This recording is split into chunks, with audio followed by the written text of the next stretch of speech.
नमस्कार. ही प्रस्तावनेची कविता शीर्षक आहे स्वगते. ही माझ्या मनाची स्वगते, ही माझ्या मनाची स्वगते, लाभे मज विसावा जेथे, कथत कवितेचे नाते उत्स्फूर्त प्रकटले. कथत कवितेचे नाते उत्स्फूर्त प्रकटले. त्या स्वगतांची ही लिखिते, आलो घेऊन आम्ही येथे, जेथे कला गुणांचे पुरस्कर्ते रसिक जे भेटती. या भावकलिका अंतरीच्या उमलता नसतीलही त्या परिमलाच्या. या भावकलिका अंतरीच्या उमलता नसतीलही त्या परिमलाच्या, परिसुगंध दरवळेल तुमच्या मनातील तयात. परिसुगंध दरवळेल तुमच्या मनातील तयात. मनतरंगातून अक्षरधन हाती आले हे जे आपण हुन, ते विनम्र भावे अर्पण करीतो आपण असं. तृप्त मनाने आता पुनश्च एकांती परतता, तुम्हा रसिकांचीच कविता ऋणझुणेल स्मरणात. तुम्हा रसिकांचीच कविता ऋणझुणेल स्मरणात.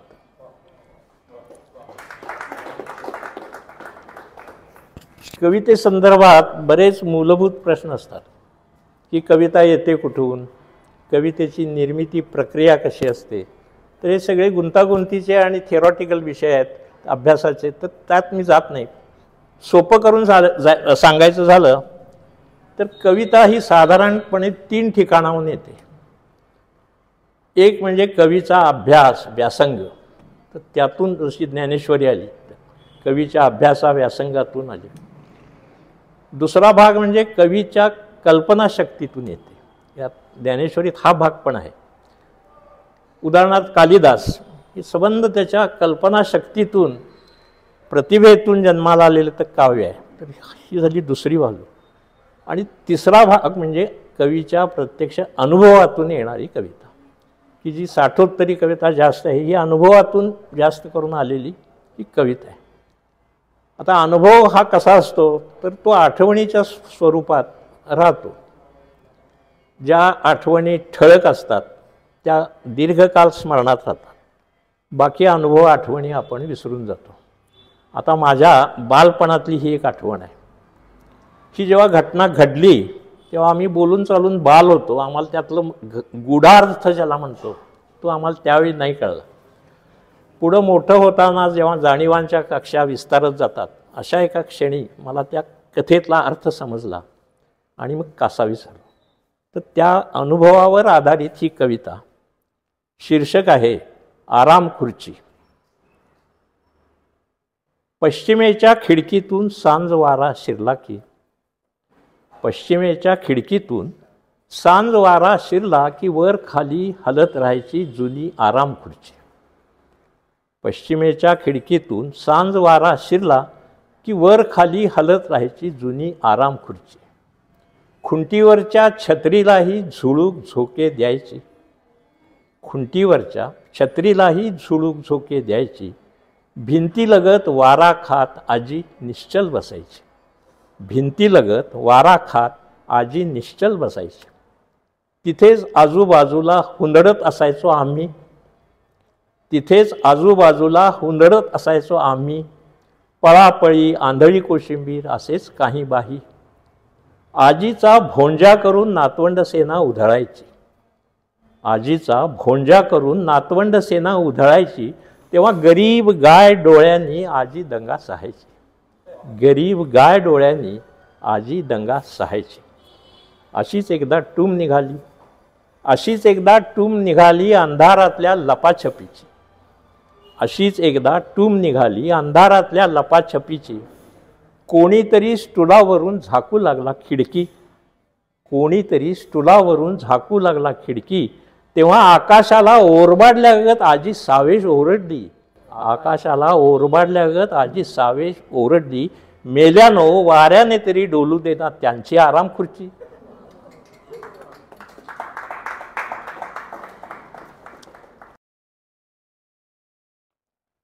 कैलासवासी प्राध्यापक पाना कुलकर्णी हे माझे वडील. एक विद्यार्थीप्रिय प्राध्यापक, रसाळ वक्ता, संत साहित्याचे गाढे अभ्यासक आणि विशेषतः संत एकनाथपूर्वकालीन ज्ञानेश्वरीच्या हस्तलिखित पोथीचे साक्षेपी संपादक, संशोधक अशी त्यांची सर्वदूर ओळख होती. त्यांचं शिक्षणसुद्धा कोल्हापूरच्या राजाराम कॉलेजमध्ये झालं. त्यावेळेला त्यांना त्यावेळेस ती पद्धती होती म्हणा की आमच्या वडिलांना आमच्या गावाबद्दल भयंकर अभिमान होता. आमचं मूळ गाव हे इथं निप्पाणी तालुक्यात बेडकेहाळ नावाचं गाव आहे, आता बेळगाव जिल्ह्यात आहे. पूर्वी ते मुंबई इलाख्यात होतं. तर या गावाबद्दल प्रचंड अभिमान, जिव्हाळा त्यांना वाटायचा. आणि तो व्यक्त कसा करायचा तर ते आपल्या वही पुस्तकावर नाव लिहिताना ते लिहायचे की पांडुरंग नारायणराव कुलकर्णी बेडकी हाळकर, या टोकापासून त्या टोकापर्यंत ते नाव लिहायचे. रोल कॉलवर सुद्धा असंच नाव होतं त्यांच्या. त्यांच्या गुरुजनात त्यावेळेचे कादंबरीकार नासी फडके होते.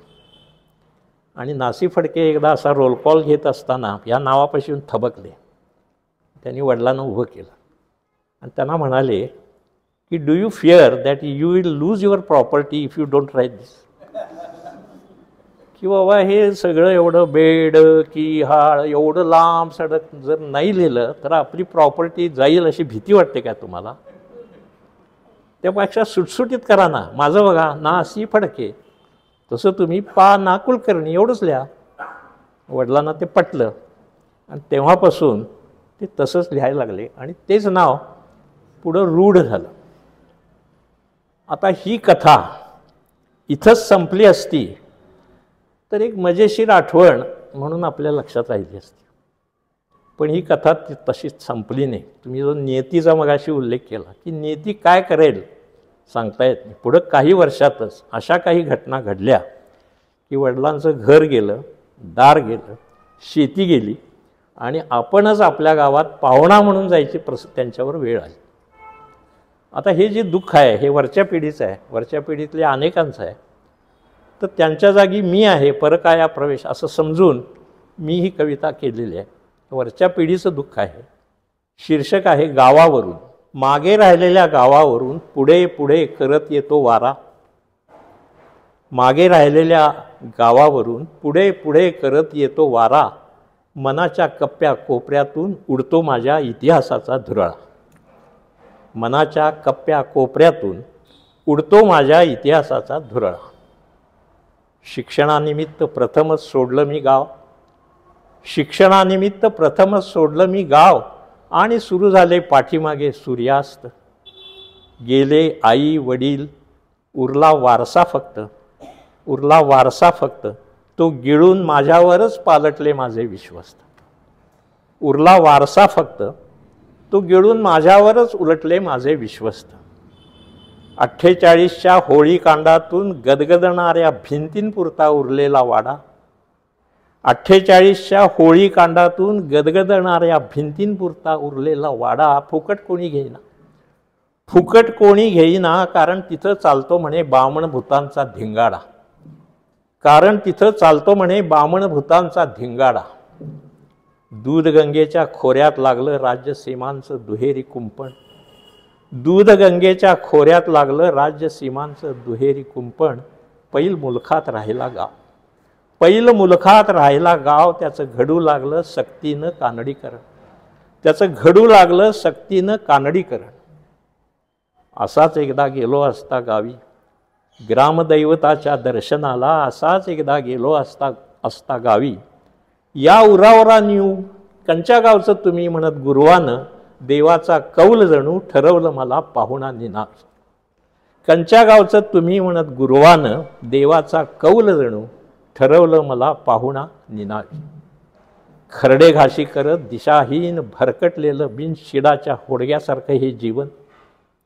खरडे घाशी करत दिशाहीन भरकटलेलं बिन शिडाच्या होडग्यासारखं हे जीवन. मिळाला तो किनारा पकडून कसं बसं तरंगत राहिलं अखेर लेखणी नांगरून. मिळाला तो किनारा पकडून कसं बसं तरंगत राहिलं अखेर लेखणी नांगरून. माझ्या 10 बाय 10च्या शहरी खोराड्यातही त्या आगंतुक वाऱ्याचे झोत कधी कधी शिरतात. माझ्या 10 बाय 10च्या शहरी खोराड्यातही त्या आगंतुक वाऱ्याचे झोत कधी कधी शिरतात. अडचणलेली माझी बायको मुलं वैतागून तुम्ही आधाराला नाही राखला गाव आपला म्हणतात. तुम्ही आधाराला नाही राखला गाव आपला म्हणतात. मागे राहिलेल्या गावावरून पुढे पुढे करत येतो वारा. मनाच्या कप्प्या कोपऱ्यातून उडतो माझ्या इतिहासाचा धुरळा. गावावरून गावावर. आता आपण एका कवितेच्या वेगळ्या प्रकाराकडे वळूया आणि तो म्हणजे गझल. गझल हा प्रकार फारसीतून उर्दूत आणि उर्दूतून मराठीत आला. आपल्या राजाराम कॉलेजमध्ये पूर्वी माधव जुलियत प्राध्यापक होते फारसी आणि इंग्रजीचे. तर त्यांच्यामुळं तो मराठीत आला. पण खरं मराठमोळं रूप ज्याला म्हणतात गझलला ते सुरेश भटांनी दिलं. आणि मग हे गझलची काही वैशिष्ट्ये आहेत. पहिलं वैशिष्ट्य असं की आजकालची जी मुक्त शैलीत गेलेली कविता आहे त्या कवितेला थोडंफार पुन्हा जुन्या वृत्त छंद या वळणाकडं वळवण्याचं काम गझल करते. दुसरी गोष्ट कशी, ही गझल ही वृत्तपत्रात जसे हेडलाईन्स असतात तशी ती हेडलाईन्सवर बोलत असते. त्यामुळं 2 ओळी वाचल्यावर ती वाचकाला वेळ देते की वाचकांना आपापला त्याच्यावर विचार करावा आणि त्यात आपली मतं घालावीत. त्यावर आपलं काय रचता आलं तर रचावं, अशी एक आव्हानात्मक तो प्रकार आहे. दुसरी गोष्ट, हा व्याकरणाच्या नियमात बांधलेला आहे आणि त्यामुळे सहसा त्याच्या वाटेला फार लोक जात नाहीत. मग त्याच्यामध्ये वृत्त आहेत, यमकं आहेत, अंत्ययमकं आहेत आणि मुख्य म्हणजे त्यातला आशय की त्याला गझलियत असं म्हणतात. हा महत्त्वाचा आहे. आणि या गझलमध्ये दुसरा एक महत्त्वाचा भाग आहे की ही गायकांना आकर्षित करते.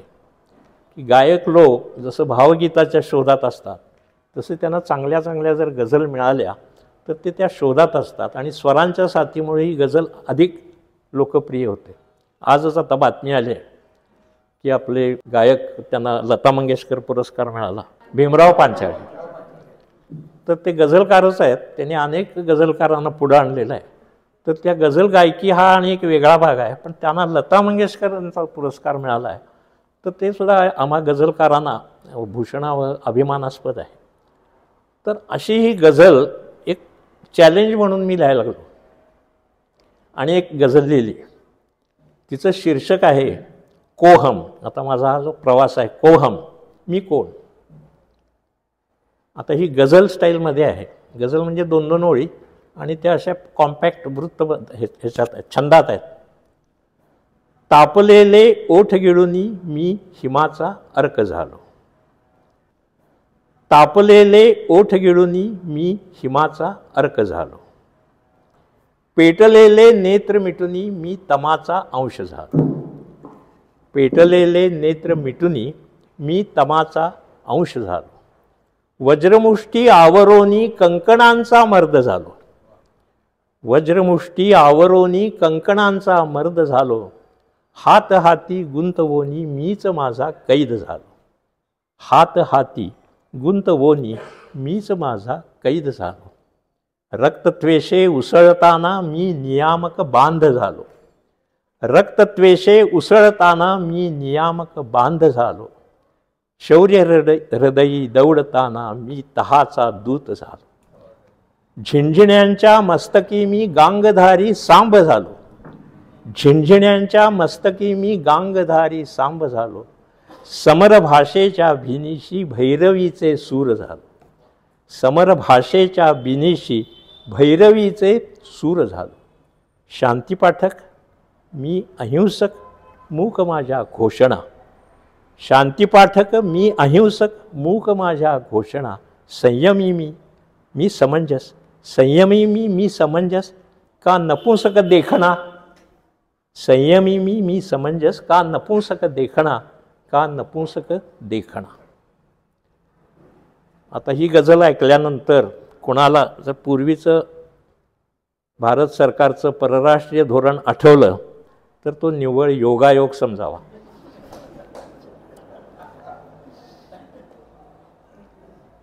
आता ही गझल खरं म्हणजे ही व्याकरणदृष्ट्या थोडीशी कमी पडते, परंतु मी हे त्या गझलचा प्रयोग म्हणून दिलेली ही खरं म्हणजे भावकविताच आहे.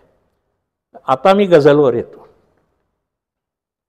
आता या गझलचं शेवटचे दोन हे जे असतात तिकडेही बघा की तिकडे एक यमक साधलेलं असतं, 2 ओळीत ते असतं, आणि 2-2 ओळी ह्या धारावाही गझल म्हणजे एकच विषय वेगवेगळ्या पद्धतीनं मांडत आता मी पुढे जाणार आहे. ह्याचं शीर्षक आहे जात. जात राही जी सदा ती कात आहे, जात राही जी सदा ती कात आहे, जात नाही जी कधी ती जात आहे, जात नाही जी कधी ती जात आहे. बालवाडीतूनही सुरुवात आहे, धर्मजातीचा रकाना हा मुलाच्या, धर्मजातीचा मुलाच्या हा रकाना बालवाडीतूनही सुरुवात आहे.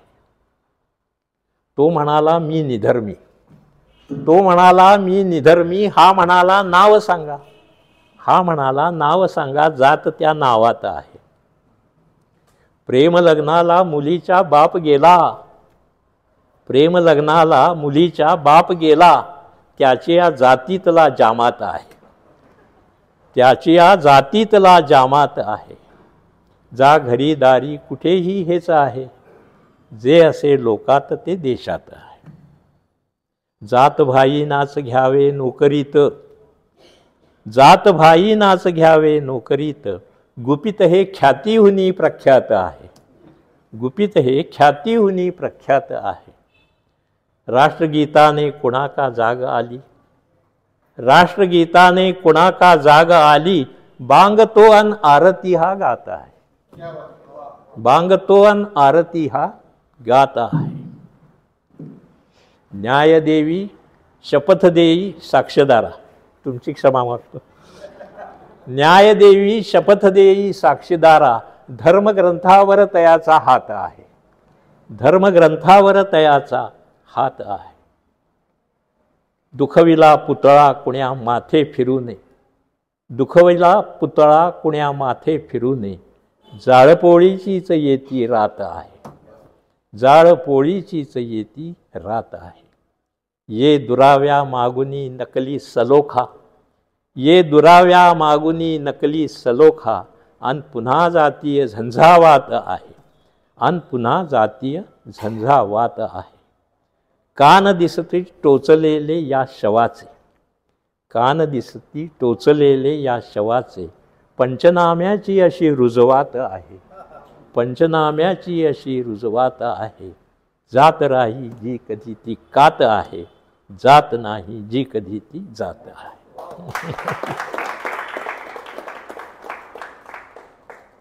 मला कवितेची जी गोडी लागली ती आमच्या वेळच्या शालेय गुरुजनांच्यामुळे लागली. मराठी शिकवणारे जे गुरुजन होते त्यांच्यामुळे मला कवितेची गोडी निर्माण झाली. तर त्यांनी नुसतीच कविता नव्हे तर कवितेचं व्याकरणसुद्धा इतक्या रंजकपणे शिकवलं की इतक्या वर्षानंतर मी जेव्हा कविता लिहायला लागलो तेव्हा थोड्याशा उजळणीनं मला ते पूर्ववत ताजं तवानं झालं. इतकी रंजकपणे त्यांनी त्यावेळेला आम्हाला ती कविता शिकवली. या कवितेमध्ये विशेषतः गेय कवितेमध्ये जर स्वरांचं आणि तालाचं किंवा लयीचं प्राथमिक ज्ञान असेल तर ते लेखनाला पूरक ठरतं. स्वर आणि ताल यांचं प्राथमिक ज्ञान, हे ज्ञान मला माझ्या आईकडून मिळालं. कारण माझी आई कीर्तनकार होती. कवितेला सुरुवातीच्या काळात एक मार्गदर्शक असावा लागतो. तर तो मला सुदैवानं माझे वडीलच माझे मार्गदर्शक होते. आता मार्गदर्शन म्हणजे कसं की असं लिही तसं लिही नव्हे, तर कविता कशी असावी याच्यापेक्षा कविता कशी नसावी हे माझ्याच फसलेल्या कवितांचे दाखले देत त्यांनी मला समजावून सांगितले की कविता अशी असू नये. मुख्य काय तर त्यांनी मला स्वतःचा टीकाकार व्हायला शिकवलं. म्हणजे माझ्यातला जो प्रतिभेचा कोंब होता तो कोमेजू नये इतपत कठोरपणानं त्यांनी मला हे सगळं समजावून सांगितलं. त्यामुळे स्वतःचा टीकाकार होणं ही फार महत्त्वाची गोष्ट आहे. आणि कवितेला मार्गावर ठेवणारा चौथा महत्त्वाचा घटक म्हणजे कवितेचा पहिला वाचक. हा वाचक कवितेचा जाणकार असावा लागतो, अधिक तो स्पष्ट वक्ता असावा लागतो, परखड असावा लागतो. या बाबतीत मी फारच सुदैवी आहे, कारण माझा पहिला वाचक म्हणजे माझी पत्नी आहे. आता इथं थोडासा विनोद करायचा मला मोह होतो की एखादी विवाहित स्त्री जी नवऱ्याच्या चुका काढायलाच बसलेली असते तांबडी पेन, तर तिनं मला पास करावं. तर म्हणजे असं झालं एकदा की एक गृहस्थ अधिक नोकरीच्या आमिषानं एका मुलाखतीला गेले, दुसऱ्या ठिकाणी गेले आणि इकडं तिकडं बघितले तर 10 मुलाखतकार येऊन बसलेले होते मुलं. मग त्यांनी अंदाज घेतला आणि त्यांच्या लक्षात आले की या सगळ्यात मी शहाणा आहे, ही फारच किरकोळ आहे, त्यामुळे मी ह्याच्यात नक्की सिलेक्ट होणार. आणि म्हणून तो कॉलर ताट करून टाया आवरून आत गेला आणि मटकन खुर्चीत बसला. उषक काल होता होता काळ रात्र झाली, उषक काल होता होता काळ रात्र झाली, घ्यावया परीक्षा त्याची बायकोच आली.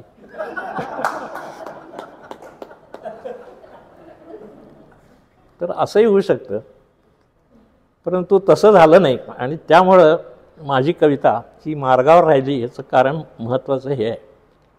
आणि म्हणून केशवसूत म्हणायचे, केशवसूतांची मी तुलना नाही करत, पण ते म्हणायचे की एक चांगलं पान लिहून व्हायला 100 पानं आधी फाडावी लागतात. तसं निम्म्या कविता मी माझा टीकाकार म्हणून बाजूला काढल्या आणि निम्म्या ज्या उरल्या त्यात तिनं थोड्याफार पास केलेल्या या सगळ्या कविता या माझ्या पहिल्या वाचकानं पास केलेल्या. तिचं काम तेवढ्यावर थांबत नाही. म्हणजे ही व्यापक आता बोलायला गेलं तर कुठलाही कलाकार कलावंत कुणी असो तर त्याच्या मागं एखादी शक्ती असावी लागते. तर ती मूलभूत किंवा मध्यवर्ती कल्पना ठेवून मी एक कविता लिहिली आहे. तिचं शीर्षक आहे कलंदर. तर ती आता सादर करतो. मी वाऱ्यावर मुक्त कलंदर, मी वाऱ्यावर मुक्त कलंदर, तू कनवाळू गगनमिती. मी वाऱ्यावर मुक्त कलंदर, तू कनवाळू गगनमिती, तू कनवाळू गगनमिती, मी वाऱ्यावर मुक्त कलंदर. जुळवून घेशी ममलहरींशी, ताल तुझे तू सहज किती. जुळवून घेशी ममलहरींशी, ताल तुझे तू सहज किती. जडला मजला छंद आगळा, शब्दांमागून मी फिरतो. जडला मजला छंद आगळा, शब्दांमागून मी फिरतो. जोखम एकूण मी तुझला, पण तोल तुझा ना डळमळतो. जोखम एकूण मी तुझला, पण तोल तुझा ना डळमळतो. घर सावरले तूच आपले, घर सावरले तूच आपले, मला पाठबळ ही देशी. तुला द्यावया शब्दांविनया, अन्य न काही मजपाशी. तुला द्यावया शब्दांविनया, अन्य न काही मजपाशी. झपाटल्यागत झपाटल्यागत एकटाच नित, मुसाफरी मी करी अशी. झपाटल्यागत एकटाच मी, मुसाफरी मी करी अशी. परिहृदयी मम असशी कायम, तूच अर्थ शब्दात तशी. परी असशी तू मम हृदयी तू, तूच अर्थ शब्दात तशी. मी वाऱ्यावर मुक्त कलंदर.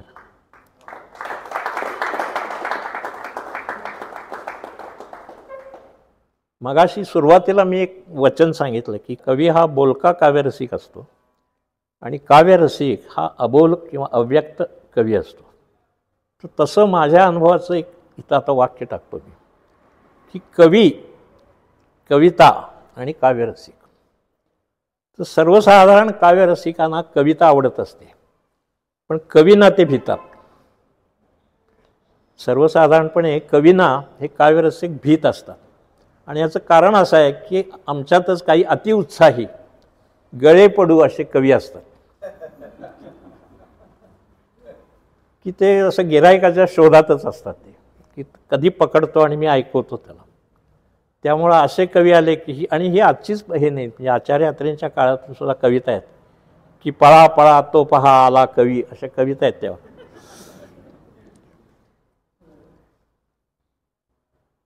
त्यामुळं बऱ्याच वेळा की जसं भीक नको कुत्रावर तसं तुला चहा देतो पण कविता आवर, असं म्हणायची वेळ येते. तर त्याच्यावर एक कथा अशी आहे की आजकाल साहित्याचं हे प्रचार चांगला सगळीकडे झालेला आहे. ग्रामीण भागात सुद्धा व्याख्यानमाला, कवी संमेलनं, विभागीय साहित्य संमेलनं अशी होत असतात. ग्रामीण भागातही होतात, इकडेही होतात. इतकंच काय, तुरुंगात सुद्धा हल्ली छान छान सांस्कृतिक कार्यक्रम होतात. तर एक तुरुंगाधिकारी होता, जेलर. त्यानं काय ठरवलं की आपल्या गावात एक छान कवी आहेत, तर त्यांच्या कवितांचा आस्वाद आपल्या कैदी मंडळींना द्यावा, नाहीतरी त्यांना काहीतरी उपक्रम द्यावे लागतात सांस्कृतिक. आणि त्याप्रमाणे त्यानं त्या कवीला बोलवलं. हॉलमध्ये सगळे कैदी बसले, म्हणजे तुलना समजू नका तशी. तर हॉलमध्ये कैदी बसले, जेलर आले, कवी आले. जेलरनं ओळख करून दिली आणि मग माईक कवीच्या हातात देत जेलर म्हणाले की आता 1 तास 1.5 तास तुम्ही तुमच्या कविता ऐकवा, तोपर्यंत मी इतर कामं करून येतो. आणि मग यांनी सुरू केलं आणि 1-1.5 तासानं मग जेलर आले आणि जेलर म्हणाले त्याच्यातून माईक की इतक्या सुंदर कविता आजपर्यंत आम्ही कधी ऐकलेल्या नाहीत, त्यामुळं ह्यांना आपण एक वन्स मोर देऊया. आणि त्यांनी मग सांगितलं कैद्यांना की हा योग पुन्हा येणार नाही, इतक्या सुंदर कविता, तेव्हा ह्यांना वन्स मोर देतो आणि 1 तास 1.5 तास सुंदर हे करा, मी कामं करून येतो. कवीनं पुन्हा गळा साफ केला, तयारीत बसला. जेलर गेला आणि त्या कैद्यातला म्होरक्या उठला एकदम. तो म्हणाला कविराज जरा थांबा म्हणाला, हा आमचा जो जेलर आहे हा अति लुच्चा आहे म्हणला, तो लबाड आहे, आम्हाला शिक्षा मिळावी म्हणून तुम्हाला बोलवले म्हणे. आणि एवढंच नव्हे म्हणाला, त्याने एका दगडात 2 पक्षी मारले की तुम्ही पुन्हा कुठं काव्य संमेलनाला जाऊ नये म्हणून आमच्या तावडीत दिलंय म्हणा. तर त्यामुळे तुम्ही कृपा करून थांबा, आपण सगळे सायलेंट बसूया. 10-10 मिनिटांना आम्ही टाळ्या वाजवतो, गप्प 1 तास 1.5 तास बसूया. आम्हाला तुम्हाला सुखरूप घरी जायचं असेल तर एवढं करा. तर मी हा किस्सा याच्यासाठी सांगितला की आता आपण अस्वस्थ वळणावरनं स्वस्थ वळणाकडे वळणार आहोत. स्वस्थ वळण म्हणजे काय, तर हास्य कविता. शास्त्रकारांनी नवरसांचं वर्णन केलेलं आहे आणि या नवरसामध्ये हास्यरस आहे, इतका तो प्राचीन आहे. म्हणजे हास्यरस दुय्यम असं मानायचं काय कारण नाही, तो अवघड आहे म्हणून प्रस्थापित त्याला दुय्यम मानतात, असा तो खरा प्रकार आहे. तर याची सुरुवात आपण बघितली तर संत एकनाथांच्यापासून, की त्यांनी भारुडातनं, म्हणजे आमच्याकडे जी शुगर कोटेड गोळी असते मेडिकल ह्याच्यात, की औषध कडू असतं पण त्याला शुगर कोटिंग केलं की ती गिळवते, तसा अध्यात्मासारखा अवघड विषय त्यांनी विनोदाच्या माध्यमातून भारुडाच्या रूपानं सर्वसामान्यांच्या गळी उतरवला. इतकं त्या विनोदाचं सामर्थ्य आहे. आचार्य अत्रे आता 1925 साली पुस्तक त्यांचं प्रकाशित झालं, 100 वर्ष झाली. तर आजही ते तितकंच लोकमान्य पुस्तक आहे ते. तर हास्यरसामधलाच एक प्रकार म्हणजे विडंबन. या विडंबनाची गंमत अशी की आचार्य अत्रेंनी त्याची फार सुंदर व्याख्या करून ठेवली की एखाद्या गहन गंभीर आशय असलेल्या गाजलेल्या कलाकृतीत मूळ शब्दांचा थोडाफार बदल करून त्याचं जे हास्यरसात पर्यवसन केलं जातं त्याला विडंबन असं म्हणतात. म्हणजे आकृतिबंध तोच असतो, मूळ शब्द बरेचसे तेच असतात, काही शब्द बदलून आशय बदलायचा असतो, हे आव्हानात्मक असतं. अगदी सोपी व्याख्या करायची झाली तर सुसंगतीवर विसंगतीचं सुसंगतपणे केलेलं कलम म्हणजे विडंबन. की जीवनामध्ये हे सुसंगतपणे सगळं चाललेलं असतं, विसंगती दिसली तिथं विडंबन. ती विसंगती म्हणजे ते एखाद्या कलमच असते, ते चांगलं खोड असते ते गाजलेलं, आणि त्याच्यावर आपलं एखादं विसंगत म्हणजे विरोधी असं कलम त्याच्यावर करायचं. तर तशा प्रकारची मी आता एक 4 कविता सादर करतो. या कवितेचं शीर्षक आहे कठीण कठीण. आता जीवनामध्ये कठीण गोष्ट काय आहे असं जर मी कोणाला विचारलं तर उत्तरं वेगवेगळी येतील. की भावबंधन नाटकातली नायिका काय म्हणेल की कठीण कठीण कठीण किती पुरुष हृदय पाय, म्हणजे तिच्या दृष्टीनं पुरुष हृदय हे कठीण आहे. एखादा विद्यार्थी काय म्हणेल की परीक्षा ही फार कठीण गोष्ट आहे. एखादा पुढारी काय म्हणेल किंवा निवडणूक ही फार कठीण गोष्ट आहे. आमच्याकडे पेशंट येत असतात, त्यातल्या महिला पेशंटांच्या निम्म्यांची तक्रार असते की त्यांच्या दृष्टीनं कठीण गोष्ट काय तर वजन कमी करणं. हे वजन कसं कमी करायचं ही मोठी समस्या त्यांच्या पुढे असते, आणि ते आम्हाला म्हणतात काय करायचं. मग आम्ही त्यांना सांगतो की डाएट करा, कमी खावा. कमी खावा म्हणलं की त्यांना राग येतो. कमी खावा म्हणलं मी जेवढं खाते तेवढं तुम्हाला खायला घातलं तर अदृश्य व्हाल म्हणतात, एक म्हणाली एक बाई. म्हणजे त्यांना राग येतो सरळ सांगितलं. म्हणजे एखाद्या स्थूल किंवा साध्या बाईच्या दृष्टीनं वजन कमी करणं ही फार कठीण गोष्ट आहे. तर माझ्या नायिकेच्या दृष्टीनं ही कठीण गोष्ट आहे. मूळ कविता गोविंदाग्रजांची आहे, त्यांची क्षमा मागतो. आता माझी नायिका काय म्हणते बघा. कठीण कठीण कठीण कशी टिकवू फिगर बाई. कठीण कठीण कठीण कशी टिकवू फिगर बाई. डाएटावरी मी परी फॅट जळत नाही. कठीण कठीण कठीण कशी टिकवू फिगर बाई. आमच्या कवी संमेलनात सूत्रसंचालक मधनं सांगत असतात की एकदा जोरदार टाळ्या झाल्या पाहिजे. म्हणजे लोकांना टाळ्या वाजवा सांगितल्याशिवाय टाळ्या कोण वाजवत नसतात. त्यामुळे मीच मला म्हणतो की एकदा जोरदार टाळ्या झाल्या पाहिजे. हास्यरसाचं कसं आहे की मनाची बैठक बदलावी लागते. म्हणजे आपण खुर्चीवर बसणं वेगळं आणि भारतीय बैठकीवर बसणं वेगळं, की ऐसपैस पाय पसरून टक्क्याला टेकून. तशी विनोदी कथा किंवा विनोदी कविता ऐकताना आपल्या मनाची बैठक ही भारतीय बैठक करावी लागते. आणि त्यामध्ये असं असतं की हास्यरसाचं एक गंमत अशी आहे की हसू आलं तर हसावं, त्यात संकोचायचं काय कारण नाही. कारण कसं आहे की नको घालूस हट्टाने स्वभावाला कडी ताळा. कधी आसू कधी आसू असे आयुष्य हिंदोळा. कधी आसू कधी हसू असे आयुष्य हिंदोळा. नको घालूस हट्टाने स्वभावाला कडी ताळा. रडे देवापुढे रात्री धुक्याने ग्रासला तारा. रडे देवापुढे रात्री धुक्याने ग्रासला तारा. दुपारी सावलीमध्ये सुखाने लोळतो वारा. कधी आसू कधी हसू असे आयुष्य हिंदोळा. नको होऊस गांधारी व्यथेचा झाकूनी डोळा. म्हणजे जसं डोळा व्यथेचाही झाकू नये तसाच हसू आलं तर हसूही झाकू नये, मन मोकळं हसावं. तर ती काय म्हणते कठीण कठीण कठीण कशी टिकवू फिगर बाई. डाएटावरी मी परी फॅट जळत नाही. कठीण कठीण. लो कॅलरी सूप सपक सपक मी पिते. लो कॅलरी सूप सपक सपक मी पिते.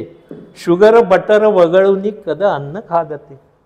शुगर बटर वगळूनी कद अन्न खादते. कठीण कठीण कठीण कशी टिकवू फिगर बाई. निढळाचा हेल्थ क्लबी घाम गाळते. निढळाचा हेल्थ क्लबी घाम गाळते. फिगर बिगर परिशेवटी. फिगर बिगर परिशेवटी सुटत सुटत जाई. कठीण कठीण कठीण कशी टिकवू फिगर बाई. टिकवू फिगर बाई. विडंबनातनं मिळणारा आनंद हा दुहेरी असतो. तो कसा तर ती मूळ गीत आपल्याला आठवत असतं आणि त्याला समांतर हे विडंबन गीत उभं असतं. म्हणजे तो गोड चव आणि ही आंबट तुरट चव हा असा संमिश्र अनुभव. तर तो जाणकार जसं पाहिजे तसा विनोदाची जाणकार ही मंडळी वेगळी असतात. तर मला एवढंच म्हणायचं की हसू आलं तर हसा आणि हसू आलं नाही तरी हसा.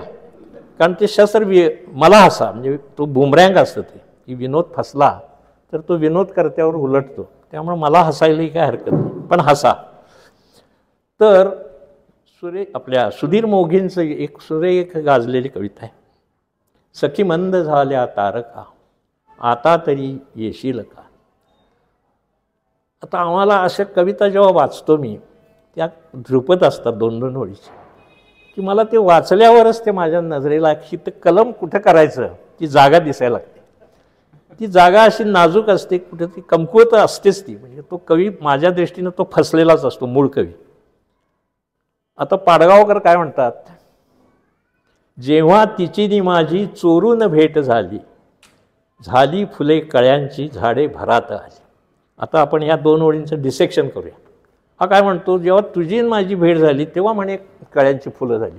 यांची भेट झाली नसती तर कळ्या फुलणार नव्हत्या काय. साधी गोष्ट आहे. हां, त्यांना असं म्हणायला पाहिजे होतं की जेव्हा कळ्यांची फुलं होत होती तेव्हा तुझी आणि माझी भेट झाली. हे सरळ झालं असतं का नाही. तर तिथं आम्हाला ते जागा दिसलीच ती. मग आम्ही म्हणणारच की जेव्हा तुझी नि माझी चोरून भेट झाली, गावात शंख झाला गर्दी घरात आली. तर तसं ह्या मोघेंचं मी 2च ओळी वाचल्या की सखी मंद झाल्या तारका आता तरी येशील का. हा माणूस शहरी आहे. त्या शहराच्या जंगलात आधी आकाश दिसत नाही, तिथं ह्या तारका कुठनं दिसणार, आणि त्याही मंद तारका. बरं, हातात घड्याळ मोबाईल असते, म्हणजे सखी देख 12 वाजले आता तरी येशील का चाललं असतं का नाही. मग मी त्याला म्हटलं की आपण आपला वस्तुनिष्ठ विचार करून माझा हिरो कसा काय सांगतोय बघा. आता सखी मान्य केल्या मी चुका, म्हणजे हा आपल्या बायकोला म्हणतोय फोनवर, सखी मान्य केल्या मी चुका आता तरी येशील का. आता ही दुसरी ओळ तीच आहे, कायमच आहे. सखी मान्य केल्या मी चुका आता तरी येशील का. घेऊन रोकड दागिने गेलीस माहेरास तू, घेऊन रोकड दागिने गेलीस माहेरास तू. हे चलन अंतिम राहिले, हे चलन अंतिम राहिले, तो अर्थ तू देशील का.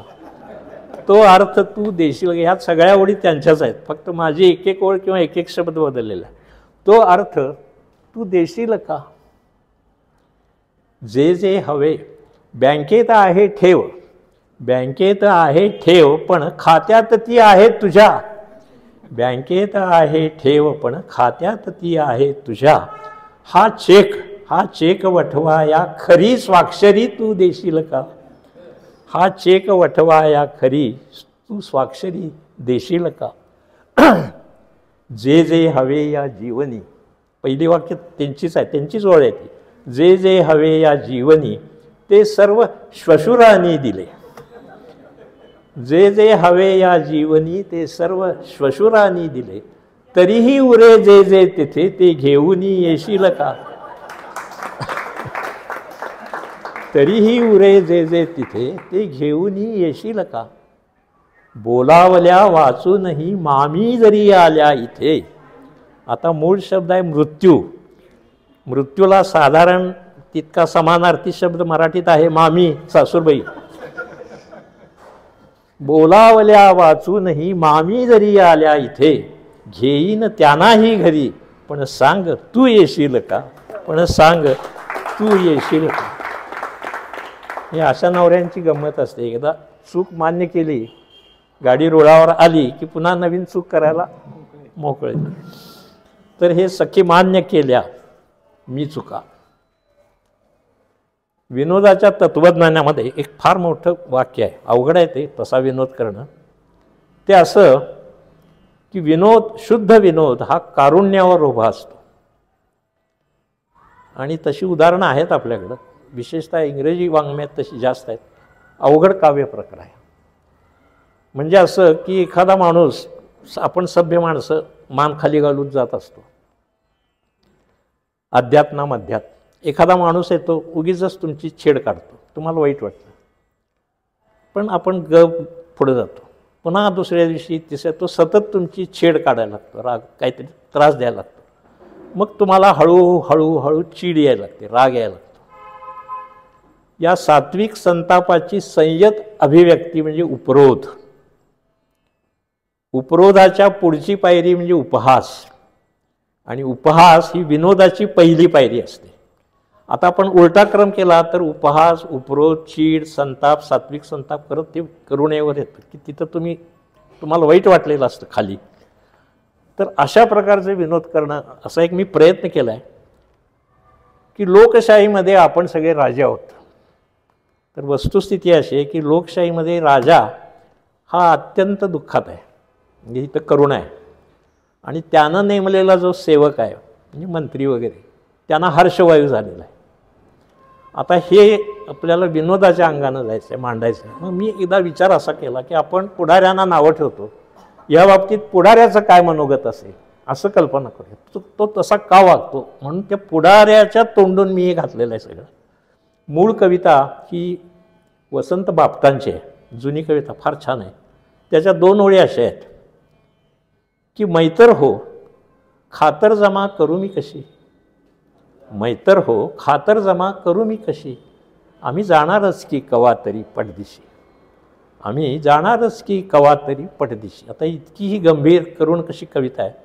आता ह्याच्यावर मी माझी हे विडंबन त्यांची क्षमा मागून आणि या ज्यांची विडंबनं मी केली त्यांचे आभारी मी मानतो, कारण त्यांच्या त्या कविता नसत्या तर आमच्या या कविता जन्माला आल्या नसत्या. तर बापटांची क्षमा मागतो आणि हा लीडर म्हणतोय, व्होटर हो लीडर आम्ही, व्होटर हो लीडर आम्ही बनू का ऋषी, आम्ही खाणारच की दिसेल ते पटदिशी, आम्ही खाणारच की दिसेल ते पटदिशी.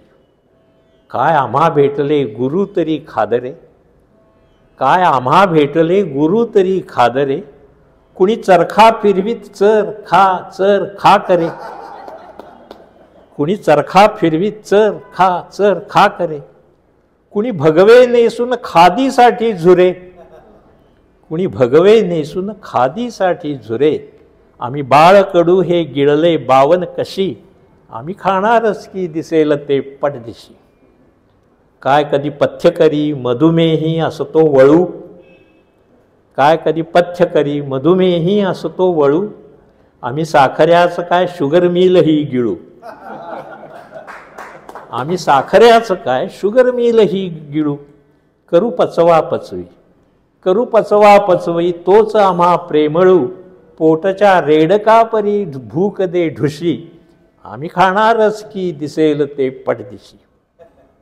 हा देश जणू की मेस असे आपुली, हा देश जणू की मेस असे आपुली, ती चालवण्याला तुम्हीच आम्हा दिली, ती चालवण्याला तुम्हीच आम्हा दिली, ही एकच इच्छा अखेरची राहिली, अति मंदच राहो भूक तुमची ती तशी, आम्ही खाणारच की दिसेल ते पटदिशी, आम्ही खाणारच की दिसेल ते पटदिशी.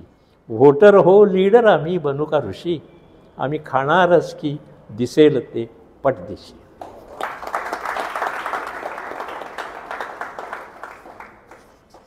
आजकाल धार्मिक पर्यटन फार वाढलेलं आहे की कुठल्याही देवळात जावं भयंकर गर्दी, तीर्थक्षेत्रात की इतकी गर्दी असते की लोकांना काळजी काय तर माझ्या चपला चोरीला जातील ही काळजी लोकांना. म्हणजे विमानातनं येतात, मोठमोठ्या लॉजमध्ये राहतात, पण तिथं स्टँडवाला 2 रुपये आणि 5 रुपयेचा बसलेला असतो, त्याच्याशी हुज्जत घालतात. 2 रुपये कोण देणार तुला, 5 मिनिटात येणार आहे. म्हणजे लाखो रुपये खर्च करणारी माणसं सामान्य गरिबाशी हुज्जत घालतात. देवाला जातात, लक्ष कुठं बाहेर चपलांच्याकडे, चपला चोरीला जातील काय. शांताबाई जोशी नावाच्या एक जुन्या कवयित्री होत्या, त्यांचं एक भावगीत आहे, भक्तिगीत आहे, ते रोज बऱ्याच वेळा सकाळी रेडिओवर लागते. देऊळातल्या देवा याहो उतरा ही पायरी, थांबली बहिणा ही दारी. आता त्यांची क्षमा मागतो, विषय साधा मी बसवलाय. देऊळातल्या देवा या हो तुमच्या या अंगणी, देऊळातल्या देवा या हो तुमच्या या अंगणी, चोरल्या चपला मम कोणी, चोरल्या चपला मम कोणी, बघ देवा हे प्रकार इथले, बघ देवा हे प्रकार इथले, इथे खिशाचे कर्तन चाले, इथे खिशाचे कर्तन चाले, तुझे विठ्ठला बरे आपुले हात खिशांवर ठेवोनी, तुझे विठ्ठला बरे आपुले हात खिशांवर ठेवोनी, चोरल्या चपला मम कोणी. ओळखशी तू तव भक्ताना, ओळखशी तू तव भक्ताना, हौशा गौशा अन्नवशाना, स्वर्गी ठेवून तुझ्या वहाणा, इथे उभा तू अनवाणी, स्वर्गी ठेवून तुझ्या वहाणा, इथे उभा तू अनवाणी, चोरल्या चपला मम कोणी, घालून जातो नवीन चपला, अनामिकाच्या मीच विठ्ठला, घालून जातो नवीन चपला, अनामिकाच्या मीच विठ्ठला, गंडवील तो मग तिसऱ्याला, गंडवील तो मग तिसऱ्याला, नेत्र बंद का तव म्हणूनी, नेत्र बंद का तव म्हणूनी, चोरल्या चपला मम कोणी, चोरल्या चपला मम कोणी.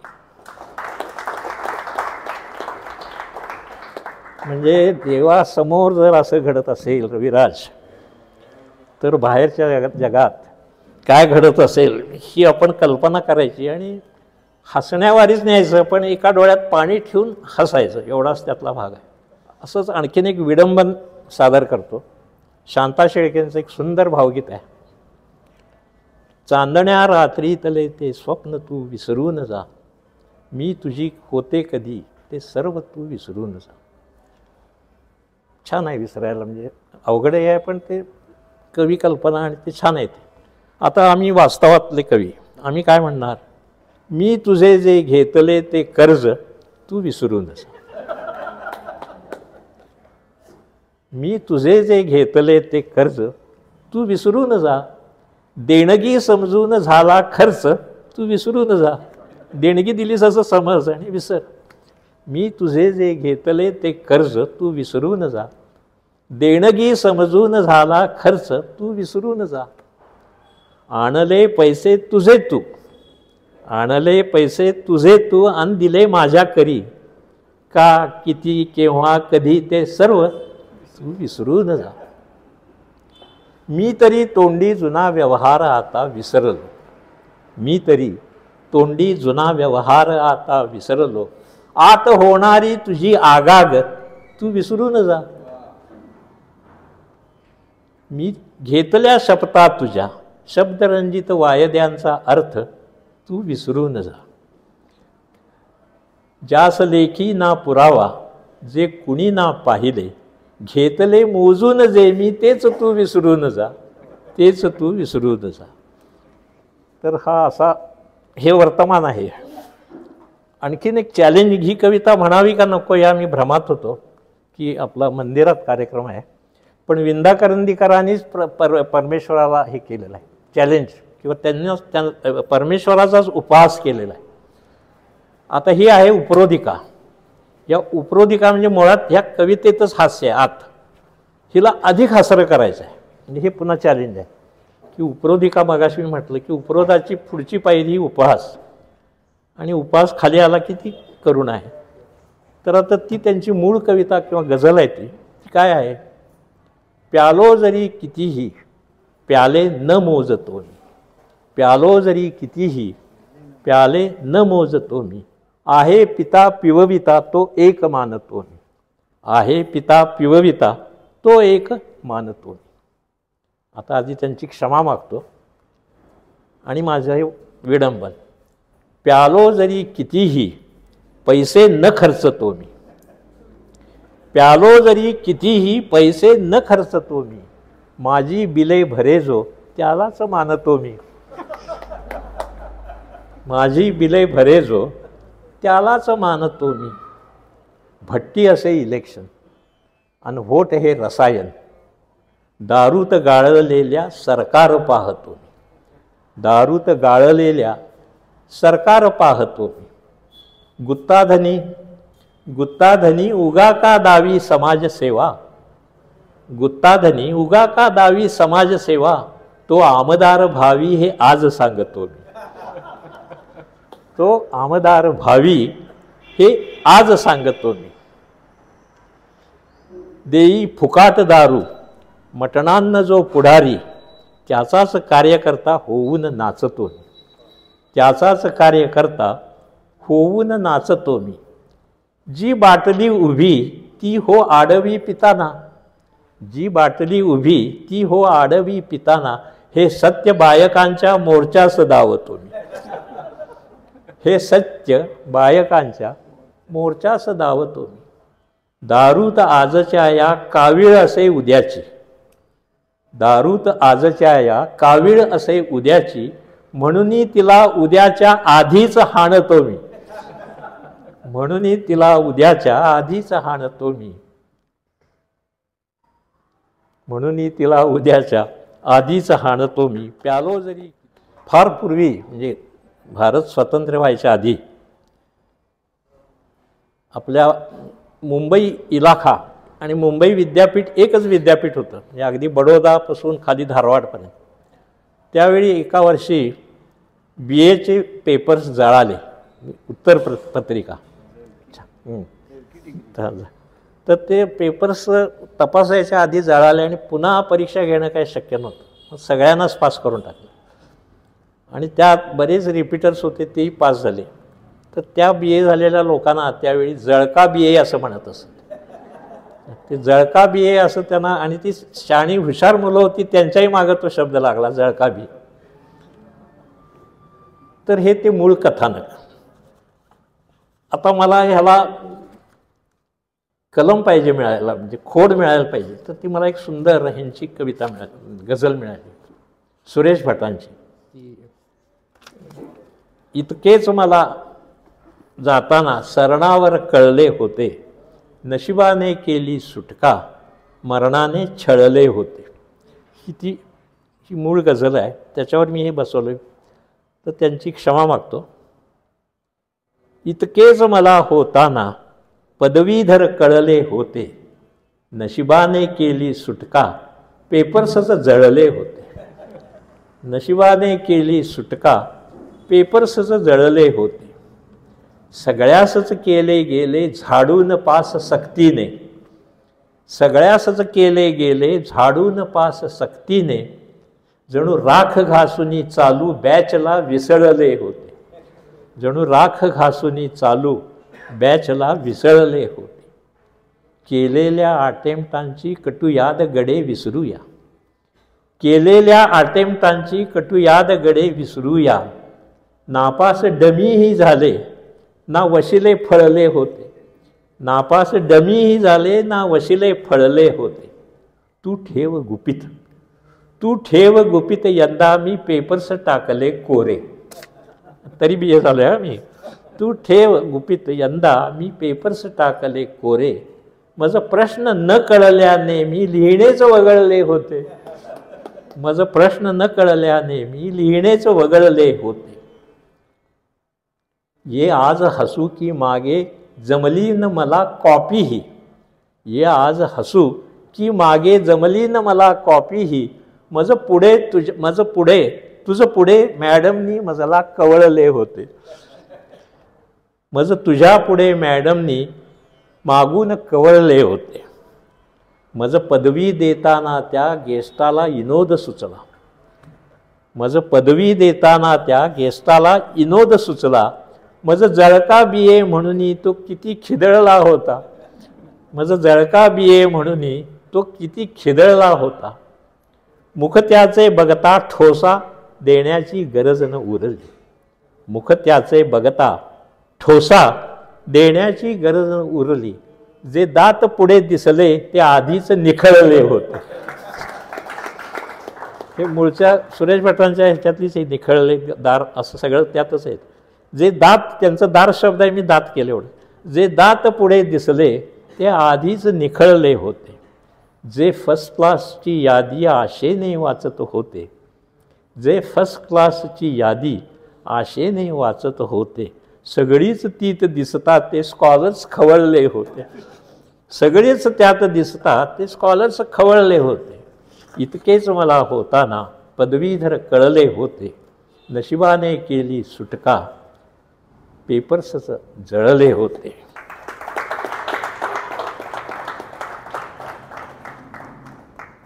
विडंबन कविता ही आकृतिबंध मूळचाच असतो. ती जेव्हा चालीत म्हटली जाते तेव्हा विरोधदर्शन, म्हणजे कसं की मूळ गंभीर आशयाचं गीत असतं आणि त्याला अनुसरून अशी ती गंभीर चालीत वगैरे बांधलेली असते. आता त्या चालीत, गंभीर चालीत आपण हे हसऱ्या मुकड्या कडव्याचं जेव्हा गाणं गायला लागतो तेव्हा तिथेही विरोध दर्शन होऊन तिथेही विनोद निर्मिती होते. आता हे गीत मी गाऊन दाखवायचा प्रयत्न करतो, कारण मला गाता येत नसल्यामुळं स्वरांचं विडंबन हे आपोआपच होणार आहे. तर मूळ गीत आहे हे गदिमांचं आहे, गाजलेलं गाणं आहे, की त्याच्या पहिल्या 2 ओळी अशा आहेत. पोटापुरता पसा पाहिजे, पोटापुरता पसा पाहिजे, नको पिकाया पोळी, देणाऱ्यांचे हात हजारो, दुबळी माझी झोळी. आता मी डॉक्टर आहे व्यवसायानं. आमच्या व्यवसायात सुद्धा अपप्रवृत्ती भरपूर शिरलेल्या आहेत. विडंबन ह्या कवितेला दंभस्फोटाची कविता किंवा बिंगफोडीची कविता असंही म्हणतात. तर आमच्यात जे अपप्रवृत्ती शिरल्यात जवळजवळ सर्वच क्षेत्रात, तर दुसऱ्यावर टीका करण्याआधी स्वतःवर टीका करावी, म्हणून ही माझ्याच व्यवसायावर अपप्रवृत्तीवर टीका करणारी ही कविता आहे. हिचं शीर्षक आहे पोत्या इतका खिसा. त्यांचा पोटापुरता पसा होता, आमचा खिसा पोत्या इतका आहे. पोत्या इतका खिसा पाहिजे, हवी दुपद्री झोळी, पोत्या इतका खिसा पाहिजे, हवी दुपद्री झोळी, देणाऱ्यांना रोग हजारो, इवली माझी गोळी. पोत्या इतका खिसा पाहिजे, हवी दुपद्री झोळी, देणाऱ्यांना रोग हजारो, इवली माझी गोळी. हवाच इतकी पाडी, रोगट देवा वेळोवेळी, हवाच इतकी पाडी, रोगट देवा वेळोवेळी, डोकांवर जाण्याची येवो डॉक्टराकडे पाळी, टाकीन बँकेमध्ये रोज मी मग नोटांची मोळी, टाकीन बँकेमध्ये रोज मी मग नोटांची मोळी, देणाऱ्यांना रोग हजारो, इवली माझी गोळी. महाल गाड्या हव्यात माझे प्रॅक्टिस चालव भारी, महाल गाड्या हव्यात माझे प्रॅक्टिस चालव भारी, पंढरपूरची कसली मर्दा घडव विदेशी वारी, पंढरपूरची कसली मर्दा घडव विदेशी वारी, हॉस्पिटलाचा हवा पसारा, हवी स्वतःची टोळी, हॉस्पिटलाचा हवा पसारा, हवी स्वतःची टोळी, देणाऱ्यांना रोग हजारो, इवली माझी गोळी. अंती एकच देई लाडिक हट्ट असे गा माझा, अंती एकच देई लाडिक हट्ट असे गा माझा, उंच देई वा गिड्ड ईश्वरा, रोड असो वा बोजा, कसली पण दे डॉक्टर पत्नी ह दे टाळी, कसली पण दे डॉक्टर पत्नी ह दे टाळी, देणाऱ्यांना रोग हजारो, इवली माझी गोळी, इवली माझी गोळी.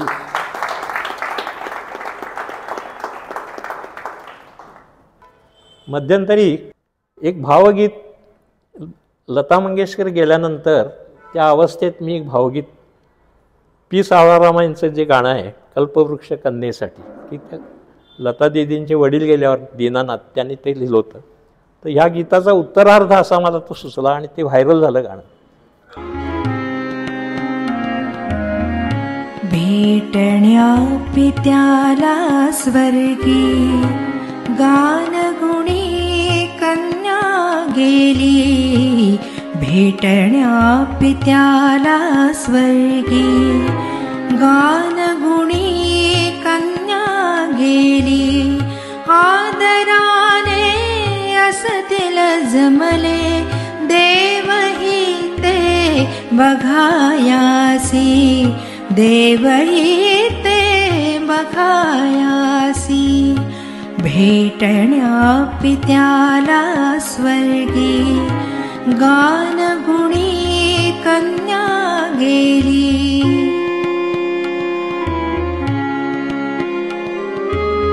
पिता जाता अवचित तुमचे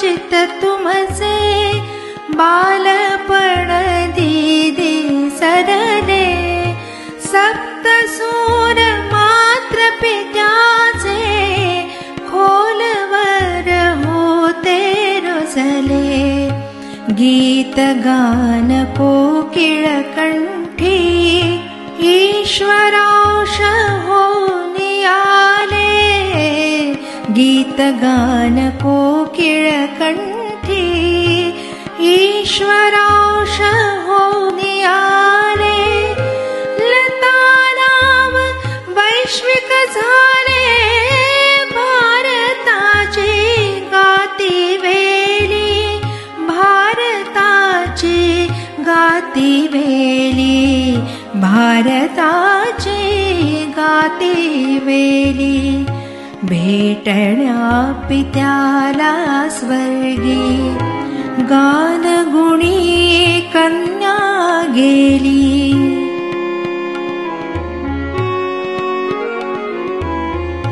वैखरीत मुद्रित गाणी चिरंजीव तुम्ही त्यात जरी देह रूपे आता नृलोकात या नुरलात तुम्हा सारख्या तुम्हीच एकमेव इतिहासात तुम्हा सारख्या तुम्हीच एकमेव इतिहासात शक्य नसे फिरुनी होणे तैसे दैवी सूर सहेली तैसे दैवी सूर सहेली तैसी दैवी सूर सहेली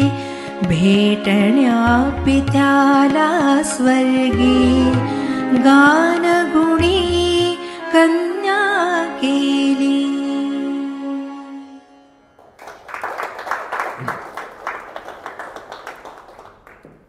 या गौरी पाटील छान मोठ्या गायिका आहेत, इचलकरंजीला असतात. आपले सुप्रसिद्ध कीर्तनकार चारुदत्त बुवा आफळे यांच्याबरोबर त्या संगीत नाटकं वगैरे करतात. पुण्यात विशेषतः त्यांची सर्रास नाटकं सुरू असतात. ते योगायोगानं गायिका चांगली मिळाली, कारण शेवटी गीत हे लोकप्रिय होतं आहे ते गायकांच्या मार्फत, म्हणजे भावगीतापुरतं बोलायचं झालं. आणि म्हणून ती सुधीर गदिमा, सुधीर फडके वगैरे ह्या ज्या जोड्या जमल्या त्या एकमेकाला अगदी पूरक अशा होत्या. तर आता आपण हे वर्तुळ पूर्ण करण्याच्या दृष्टीनं समारोप म्हणू किंवा परत आपण भावकवितांच्याकडे येऊया. विडंबनातून आता आपण थोडं बाहेर पडूया. काही कवितांना प्रस्तावनाच लागत नाही, कारण ती कविता स्वतःच बोलायला सुरू करते. तर तशी एक कविता, ही भावकविता ही मी आता सादर करतो.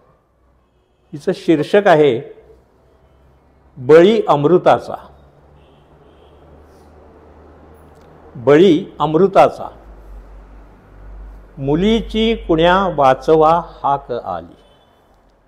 मुलीची कुण्या वाचवा हाक आली, तिच्या रक्षणाला न गेला कुणी. तिच्या रक्षणाला न गेला कुणी. दिसा ऐन लोकात निष्पाप तो जीव, घेऊन झाला फरारी खुनी. घेऊन झाला फरारी खुनी. बघे बघे पांडवांसारखे द्यूत हरल्या. बघे पांडवांसारखे द्यूत हरल्या, गुन्हेगार दुःशासनासारखा. गुन्हेगार दुःशासनासारखा नव्या भारतीया मुलीचा तयाच्याच तो आर्त धावा ठरे पोरका. तो आर्त धावा ठरे पोरका. मुलींच्या शिकारीस टोळ्या निघाल्या. मुलींच्या शिकारीस टोळ्या निघाल्यात विषयांध तरुणा धमांच्या जिथे. मला काय त्याचे न माझी कुणीती. मला काय त्याचे न माझी कुणीती. अशी लोकभाषा तिथे चालते. अशी लोकभाषा तिथे चालते. इथे हात गीतेवरी ठेवता साक्षदाता फुटे बुडबुड्यासारखा. इथे हात गीतेवरी ठेवता साक्षदाता फुटे बुडबुड्यासारखा. नफा संशयाचा खुण्याला मिळे, नफा संशयाचा खुण्याला मिळे. निकाली निघे एक शोकांतिका, निकाली निघे एक शोकांतिका. मुलीनो उठा, मुलीनो उठा, सिद्ध व्हा यापुढे आत्मसंरक्षणाला खलांपासून. मुलीनो उठा, सिद्ध व्हा यापुढे आत्मसंरक्षणाला खलांपासून. इथे द्रौपदीच्या मुकुंदाप्रमाणे तुम्हा पाठ राखान बंधुकुणी, तुम्हा पाठ राखान बंधुकुणी, तुम्हा पाठ राखान बंधू.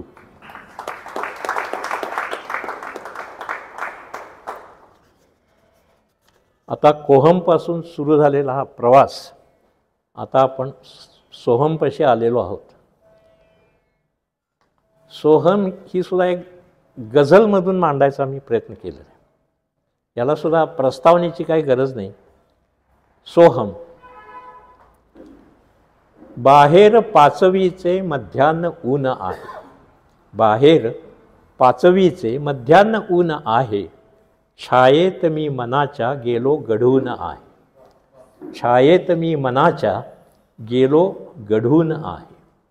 आली नवीन दृष्टी, आली नवीन दृष्टी उलघाल शांत झाली, आली नवीन दृष्टी उलघाल शांत झाली. उठलो उठलो प्रवास काही बाकी अजून आहे, उठलो प्रवास काही बाकी अजून आहे. आटून सर्व गेले साठे मृगोदकाचे, आटून सर्व गेले साठे मृगोदकाचे. झाली पिकून माझी जाणीव जून आहे, झाली पिकून माझी जाणीव जून आहे.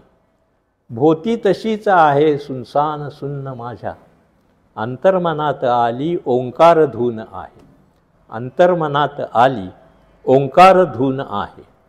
भेटे तहानलेला भेटे फुपाटणारा, भेटे तहानलेला भेटे फुपाटणारा.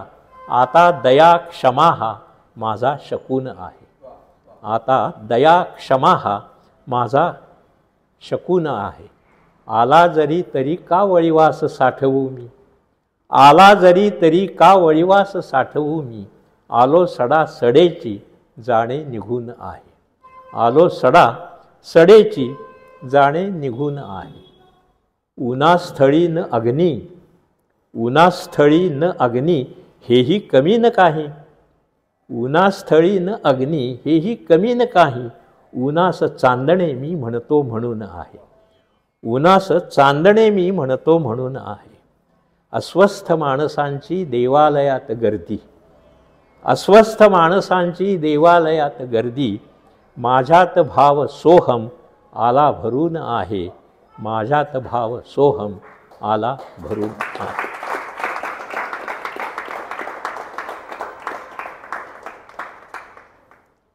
आता मी सद्यस्थितीवर येतो. माझ्या म्हणजे सुरुवात केली बालपणापासून आत्ताची माझी अवस्था. तर त्या कवितेचं शीर्षक आहे सरे उन्हातील यात्रा, सरे उन्हातील यात्रा आता छायेत पथारी. सरे उन्हातील यात्रा आता छायेत पथारी. काही स्मरणरंजन बाकी आवरा आवरी, काही स्मरणरंजन बाकी आवरा आवरी. दोन प्रदेशांमधील आहे मी या सीमेवर, दोन प्रदेशांमधील आहे मी या सीमेवर. ऐल रामरामोत्सव म्हणजे रामरामाचा सण आहे ऐल. ऐल रामरामोत्सव पहिलं स्वागत सोहळा, पहिलं स्वागत सोहळा. सण दोन पाठोपाठ भाग्ययोग हा आगळा, सण दोन पाठोपाठ भाग्ययोग हा आगळा. एका मैफिलीतून जाणे जणू दुसरीत, एका मैफलीमधून जाणे जणू दुसरीत. मावळून भैरवीत उगवणे भूपाळीत, मावळून भैरवीत उगवणे भूपाळीत. मागे पाहून एकदा ओलांडतो मी क्षितिज, मागे पाहून एकदा ओलांडतो मी क्षितिज. अंत म्हणजे शेवटी असे नवा प्रारंभच, अंत म्हणजे शेवटी असे नवा प्रारंभच, असे नवा प्रारंभ.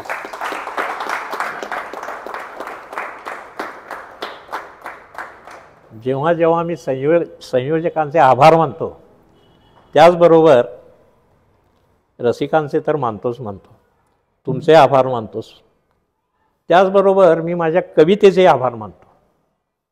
कारण मी व्यवसायानं डॉक्टर म्हणजे सायन्सचा स्टुडंट माझा, असं तसं काय, पण हा मगाशी म्हणाले तसं ती एक दैवी देणगी आहे, ती त्यांना मिळाली, आम्हाला मिळाली, आम्ही त्याचा कसा वापर करायचा हे आपल्या हातात आहे.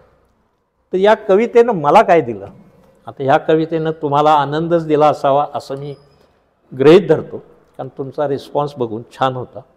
या कवितेनं मला काय दिलं, कवितेने काय दिले, कवितेने प्राण दिले, थकलेल्या श्वासांना जगण्याचे भान दिले, थकलेल्या श्वासांना जगण्याचे भान दिले, कवितेने पंख दिले, कवितेने पंख दिले, व्यापक असे व्योम दिले, कवितेने पंख दिले, व्यापक असे व्योम दिले, निजचित्ती रमण्याचे साधन कौशल्य दिले, निजचित्ती रमण्याचे साधन कौशल्य दिले, कवितेने साध दिली, कवितेने साध दिली, रसिकांची दाद दिली, एकाकी वाटेवर छायेसम साथ दिली, एकाकी वाटेवर छायेसम साथ दिली, छायेसम साथ दिली.